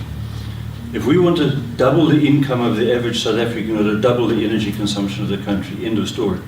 So arguments now that the demand has not been great for the last 10 years, therefore we should stay on this like 1% GDP type curve, is just wrong. What we've got to do now is have the political courage to say the country needs to double its electricity production as fast as it possibly can.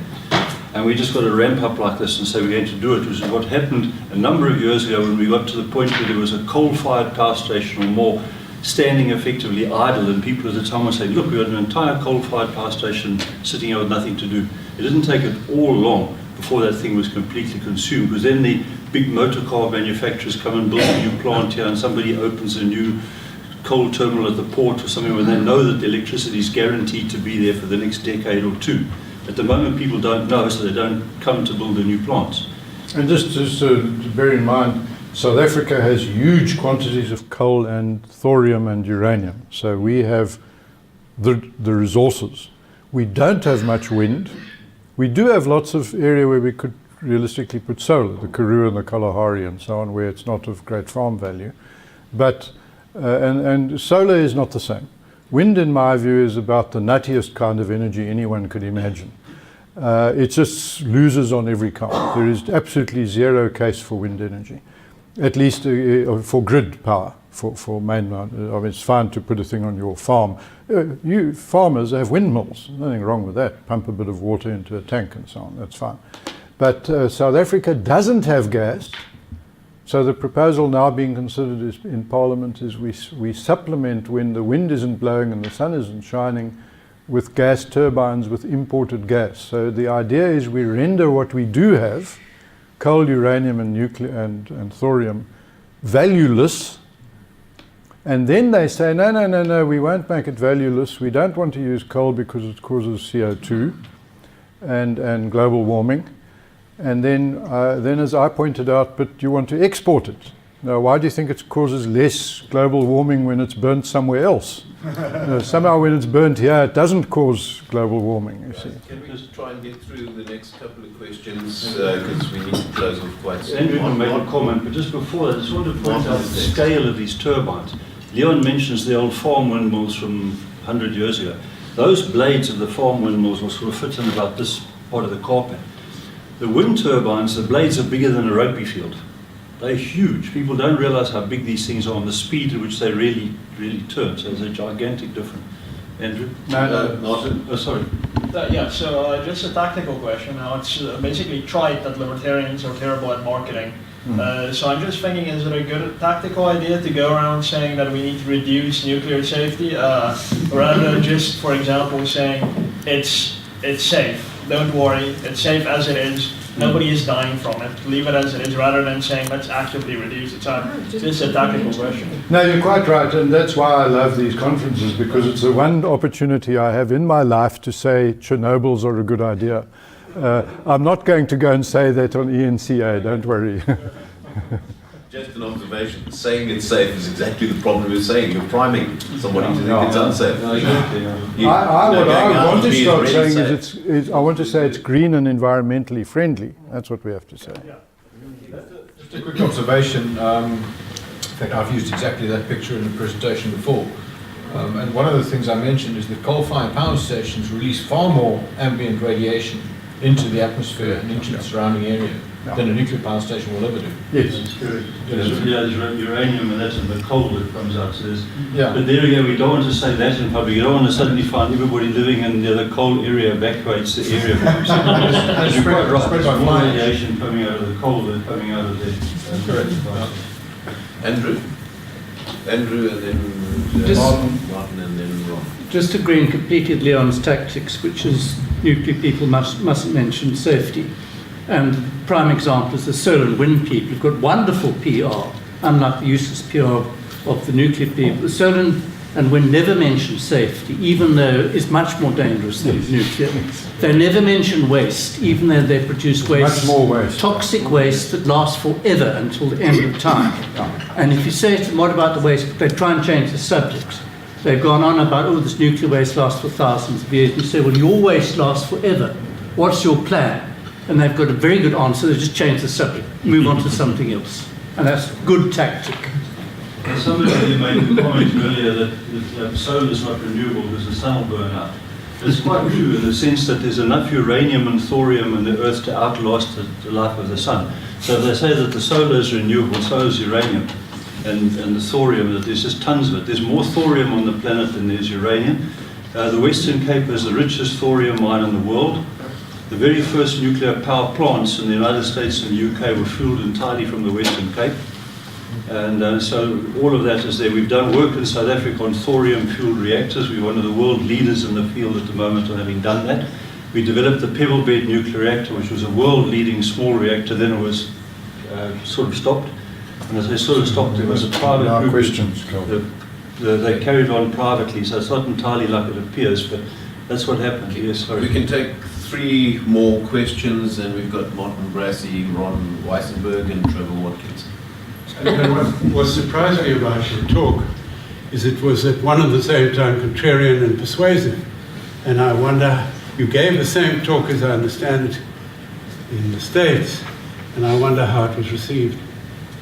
It was very well received, and it was presented on my behalf by Bon Posma. I didn't personally present it, and the feedback has been uniformly positive, and it was by implication, it was a nuclear conference on low-dose radiation. That was the subject of the conference. And it was basically criticizing the people there for falling for the LNT hypothesis, and none of them debated it. They responded in much the same way as Andrew and Kelvin do when I tell people they're telling lies about nuclear. It's not nearly as dangerous as they say. Yeah. They both say you're right. So it was well received, and it will be internationally and probably quite widely published. And anyone who wants a copy, I'll gladly send you a copy. A comment and a question actually for Kelvin. It's bizarre to me that there are dozens of little nuclear reactors running around the world in the most hostile of environment, which are a target for bad Russians and Chinese people. Those are aircraft carriers and nuclear submarines run by some of the major powers. But nobody talks about those and what would happen if they got blasted out of the sea. But that informs my next question. What is the smallest viable nuclear reactor? Here we are in this part of the world, probably with a 30 megawatt load requirement. Could we go and get a decommissioned nuclear submarine and come and plonk it here? Exactly the question I've been asking, and I've never got a good answer. I'll give you an answer. South Africa designed the pebble bed nuclear reactor, which is 100 megawatts, order of magnitude. You make 100, 200. Kuberg is 2,000, so it's about 1/10 of the size of that. And what happened was that our guys sat on and what's a nuclear sub? What's the size? A sub is about 100. A sub would be a bit less. Aircraft carrier would have 2 of those, like 2 100s on an aircraft carrier. Okay. Now, in fact, we run a Nuclear Africa conference every year, and 2 or 3 years ago, the Russians came to give a talk, 2 talks here. And they emailed me and they said, can I make a proposal on what they should talk about? And I sent 2 proposals back. I can't remember the second one. But the first one is, will you come and talk about your nuclear-powered icebreakers? Because they got nuclear-powered icebreakers that they use in the Arctic. And they got this incredulous message back from Moscow. What on earth do South Africans want nuclear-powered icebreakers for? Anyway, they didn't give the talk. But when they arrived here, they said to me, what on earth do you guys want nuclear-powered icebreakers for? And I said, no, I just want you to put the icebreaker power pack on a barge and put it in Lake Malawi and float around. And this year in April, they launched one into the Arctic. The first mobile reactor, and they said it came from the Nuclear Africa. And they said, what a good idea. And they got now a 100 megawatt reactor in a ship, and the ship sails from place to place. So you could have, like on Lake Malawi now, a pebble bed reactor floating, and you just float it to wherever you like and throw the cables ashore, so to speak. So that's the smallest viable. Yeah, maybe you can get smaller. If you want to put a power pack on the moon, you can bring it down to 20 or something like that. But then the cost and there'll be a number of other factors. But here we said for powering a place. Interestingly, again, when I gave a talk at some stage, I sort of looked things up. I looked up Carltonville, and if you fly over Carltonville and you look down from the air, what you see is about a 20 megawatt consumption in the town of Carltonville. Under the ground, the mine uses 300. So what you could do is put a couple of pebble bed reactors in Carltonville, in effect, with the cables going straight into the ground like this to power the mines. So, you know, there's places, and that's why early on when I mentioned Africa, many of the African countries say they don't know what to do next. And when they heard about the pebble bed reactors, a lot of them have queued up now. Zambia has started. Zambia signed for a Russian reactor in April this year. They've currently started building now the first Zambian reactor. I've got a picture of the site here. It's a 10 megawatt research reactor, and an entire thing called the CNST, the Center for Nuclear Science and Technology, that the Zambians are developing to jack themselves up into the nuclear world. Nigeria said they're going nuclear, Kenya said they're going nuclear, Uganda said they're going nuclear, and there's 2 or 3 others as well that have indicated that's the only solution. I spoke personally to the Prime Minister of Rwanda, and he said to me they've got their backs to the wall. Rwanda's small, it's 100% hydro. He said they've only got 200 potential megawatts of hydro left in the country, and those are environmentally protected areas which they want to maintain for tourism. They've got no coal, no gas, no whatever, and they then try and import it from far away because of the political risks of crossing other people's borders. Guys, they just said pebble bed reactors the answer. I also spoke to the Prime Minister of Mauritius, and he said we need a pebble bed reactor. We've got nothing else in Mauritius. So there's places like that that could put one pebble bed reactor in and power a substantial amount. If I could raise the last question, if there's nobody with an urgent short question. Just a very quick comment. The smallest nuclear reactor I've seen is a Toshiba design, which is about 200 kilowatts. It's the size of a car. It's permanent, it's sealed, and it's fueled for 40 years or something. I don't know what the price is on that. Be a few $1 million probably, but there's also spacecraft and nuclear power, but they use the decay heat of radioactive material. So there's sort of power packs of nuclear that can come right down to spacecraft, but it's not a fission splitting thing, it's a nuclear heat thing. But yes, you can build them much smaller, but then you'd have to look at what is the costs and so on. Then the rules wouldn't allow you to put one like in the basement of this building probably, even if you could fit one in. Right. Whereas in fact the pebble bed has got a very small safety radius, it's about 400 meters. So in principle you could build a pebble bed on a rugby field and have a couple of rugby fields around it and put it next to an industrial area, and it's legal, it was okay. Whereas a big reactor, they by law ask you for a few kilometers unnecessarily. So we find like the Tacepin site, for example. Sorry, can we just go to the last question? Okay, all right. The question was, if nuclear is the future, are there any shares or stocks that we can buy to sort of speculate on this? Yes, I'm building a Chernobyl lookalike. If I could very briefly ask my last question, which is, there's a 7-year lead time on most nuclear constructions. There's many predictions that in the next 7 years, battery technology and solar technology will follow Moore's law and probably double or triple efficiency. Your comment. No, it won't. The sun hits the ground at 1 kilowatt a square meter, end of story. That's the way Mother Nature organized it. Out of the sunlight, you can take at the red end, you can take the heat. That's those solar water heaters that you put on the roof. Out of the blue end, that's the PV, where the energy is high enough to knock electrons out of atoms and you can get electricity out of it. So the amount coming down on the sun is fixed.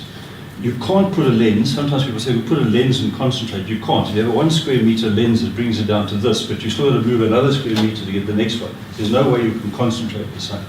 I'm talking more about really cost and efficiency. But well, this is the point. There isn't any more other than acreage or square kilometers or something like that. And the battery technology, at the moment, the best batteries in the world are still a motor car battery. And possibly the best motor car type battery ever discovered, incidentally, is one that was discovered in Stellenbosch, where it's a variation on a motor car battery and is far more effective. The lithium ion ones you get in your cell phones are good for putting in cell phones. Elon Musk put this well-known battery, Andrew's got some figures on that, I'll tell you in a moment, put this one in Australia. And it's just a giant lithium-ion battery which doesn't give you any real advantage over putting a big pile of motor car batteries there. There's no sort of battery technology that's known at the moment that's going to give you some quantum leap that you can put 10 times more. It's just a case of bigger and more riskier. My concern is that in the 7-year lead time, we could expect a significantly different environment. But let's take it as 7 years. Sorry if I may say, put it in simple lay language. Unlike Moore's law, there has been nothing like that in battery technology. Battery technology has remained static. It's remained essentially the same for decades and decades, and all the attempts at coming up with better batteries. The same about solar cost. The same, yeah. No, it is similar. With solar cost, you still have the cost of the raw materials which are going up, not down, and that's the main cost. The solar... And the so-called cost, by the way, I had levelized cost on there, is much, much higher than they let you know. In other words, what they do, what happens now, it's actually quite scandalous, is you generate power in a solar panel. I'm for solar, by the way. I'm just saying that don't expect Moore's law to happen. What they do is Eskom has to buy the power when the sun shines, whether it wants to or not, and whether it needs it or not. If the sun shines, Eskom has to pay, and that's a political decision.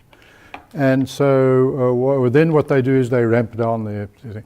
But the cost of getting that through transformers and into the grid and getting it distributed throughout the grid system is not included in the cost of solar.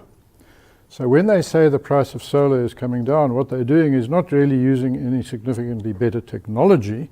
They've just got bigger farms and bigger economies of scale, and then the power that comes out of it, when it comes out, if a cloud moves over a solar farm, instantly Eskom loses the power, and they all run around frantically ramping up the coal-fired power plant or gas, and so you're not actually getting the real cost of solar. The real cost of solar is the integration of what dispatched power is the term that's used. The dispatched power is not the power that you're being told. And so it's actually a phony calculation. However, having said that, solar power for windmills on farms and solar powers for heating water and swimming pools and solar power for all sorts of purposes is perfectly legitimate. Sorry? Yeah, it's perfectly legitimate. And yes, I am taking off my shirt, and the reason is people were fascinated by my blue Libertarian shirt, and this is another Libertarian shirt given to me by Teresa, who's out of the room at the moment, but there we are. So I will show you my card, which says, "Don't steal, the government hates competition." Thank you. At 1:45, please. We've got 3 presentations this afternoon, so we need to be back here. I can just make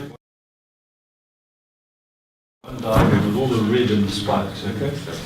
But what happens is we've drawn that thing up because you always see that diagram with the yellow humps along the bottom, which is the daily diurnal solar being produced. Then this jagged like the Alps, which is the wind, and the background is usually just white.